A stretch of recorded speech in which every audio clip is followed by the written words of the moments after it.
सारे किसान आंदोलन कर रहे हैं, विरोध कर रहे हैं, लगातार सरकार से ये मांग कर रहे हैं कि जो बिल मोदी सरकार लाई है उसे वापस लिया जाए। एमएसपी सिर्फ 45 से 60 दिन मिलती है, कोई 365 दिन नहीं मिलती है। जब जो फसल आती है 2 महीने या मैक्सिमम 90 डेज, अगर आप देखेंगे गेहूं का पिछले 10 साल का रिकॉर्ड जिस पे कि मध्य प्रदेश को कृषि कर्मण्यता अवार्ड मिलता रहा है, उसकी 90 दिन से ज़्यादा कभी खरीदी नहीं होती है। तो फिर ऐसी एमएसपी का तो कोई मतलब ही नहीं है। इससे बेटर हो कि ओपन कर दिया जाए, साल भर जब किसान लाएगा तो उसकी बेसिक नीलामी एमएसपी पे होना चाहिए। उससे नीचे अगर खरीदी होती है मंडी में तो उसको कानूनन अपराध बना दिया जाए। कोई एमएसपी बंद नहीं होगी, कोई मंडी बंद नहीं होगी, ये सिर्फ कांग्रेस भ्रम फैला रही है। कोरोना महामारी में चोरी छुपे आप सत्र बुलाकर ये कानून लाते हैं, ना किसानों से बात करते हैं, ना विपक्षी दलों से बात करते हैं, यहाँ तक कि राज्यसभा में मत विभाजन भी नहीं करते, इसको जबरदस्ती थोपते हैं।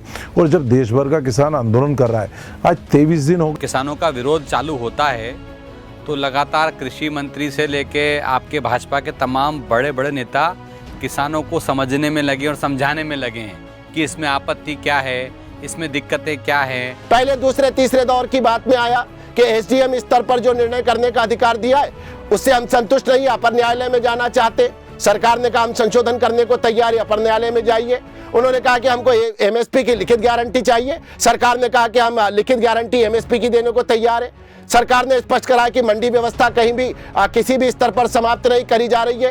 तो किसान भाइयों की आपत्ति क्या है? किसान कहीं भी पीछे हटने को तैयार नहीं है, वो अपना विरोध लगातार जारी रखे हुए हैं। केंद्र सरकार और तमाम पूरी भाजपा ये ताकत लगा रही है कि किसी तरह भी किसानों को समझाया जाए कि हम गलत नहीं है, हमारा बिल गलत नहीं है, हमारा बिल सही है। पिछले 60 सालों में केंद्रीय पुल में गेहूं की जो खरीदी हुई है उसमें पंजाब टॉप पे है और यही गेहूं साल भर हमारे राशन की दुकानों पर उपलब्ध होता है। सुखबीर सिंह बादल ने क्यों भारतीय जनता पार्टी का साथ छोड़ दिया? 8,000 करोड़ रुपए के ये जो बड़े बड़े घराने कॉन्ट्रैक्ट फार्मिंग आने के पहले वो जो कमाई करते थे वो कमाई हाथ से खसक रही है। तो ये सीधा सीधा इनका आर्थिक हितों पर नुकसान हो रहा था, इसलिए सुखबीर बादल हमसे अलग हटे, इसलिए ये वालिया परिवार, इसलिए कैप्टन अमरिंदर सिंह, ये 8 पंजाब के बड़े परिवार हमारे खिलाफ इसलिए खड़े हुए हैं। यहाँ के किसान बहुत खुश हैं, इस बिल से खुश हैं। विरोध मध्य प्रदेश के किसानों का इस बिल को लेके है ही नहीं। आप ये क्यों भूल जाते हैं? क्योंकि मध्य प्रदेश में पिछले 6 सालों से शिवराज जी बोनस देते रहे हैं गेहूं की खरीदी पे। पिछले 1 साल पहले चने पे उन्होंने भावांतर दिया है, सोयाबीन पर भावांतर दिया है। मध्य प्रदेश में जितना पैसा पिछले 6 से 7 सालों में किसानों को मिला है, आप ये तय मान लीजिएगा मध्य प्रदेश में ये आंदोलन सक्रिय नहीं हो सकेगा। कैलाश विजयवर्गीय तो खुद इतने बड़े जो भाजपा के राष्ट्रीय महासचिव है उस किसान सम्मेलन के अंदर कहते हैं कि आज मैं एक बड़ा खुलासा कर रहा हूं, मध्य प्रदेश की कमलनाथ सरकार को धर्मेंद्र प्रधान ने नहीं नरेंद्र मोदी ने गिराया। मुख्य भूमिका उमेश शर्मा जी और सुदर्शन गुप्ता बेहद चिंता में पीछे बैठे। मैंने तो वीडियो देखा, दोनों एकदम चिंता में होगा कि हमारे राष्ट्रीय महासचिव ने कैसा खुलासा कर दिया। प्रधानमंत्री लोकतंत्र का हत्यारा बता दिया, प्रधानमंत्री देश की चुनी हुई सरकारों को गिराता है, अरे क्या कर दिया।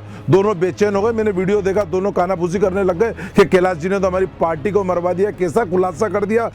एक राष्ट्रीय महासचिव का इस तरह किसान सम्मेलन में बयान देना कितना उचित मानते हैं? सामान्य सी बात थी, सहजता हाथ फरियाद धर्मेंद्र प्रधान, कैलाश विजयवर्गीय जी और नरोत्तम मिश्रा जी के बीच चल रहा था। उमेश जी, मैं ये कह सकता हूं कि आपके इस बयान और स्वीकारोक्ति के बाद ताई खुश नहीं होगी, मालिनी भाभी खुश नहीं होगी, मोगे जी खुश नहीं होंगे, उमा शशि शर्मा खुश नहीं होगी, सुदर्शन गुप्ता खुश नहीं होंगे और शंकर ललवानी खुश नहीं होंगे। मतलब आप जो करें, आप जो बोले वो सब सही। सज्जन वर्मा ने दिग्विजय सिंह जी को मां की गाली दी थी, उस समय कौन सा नेता खुश हुआ था?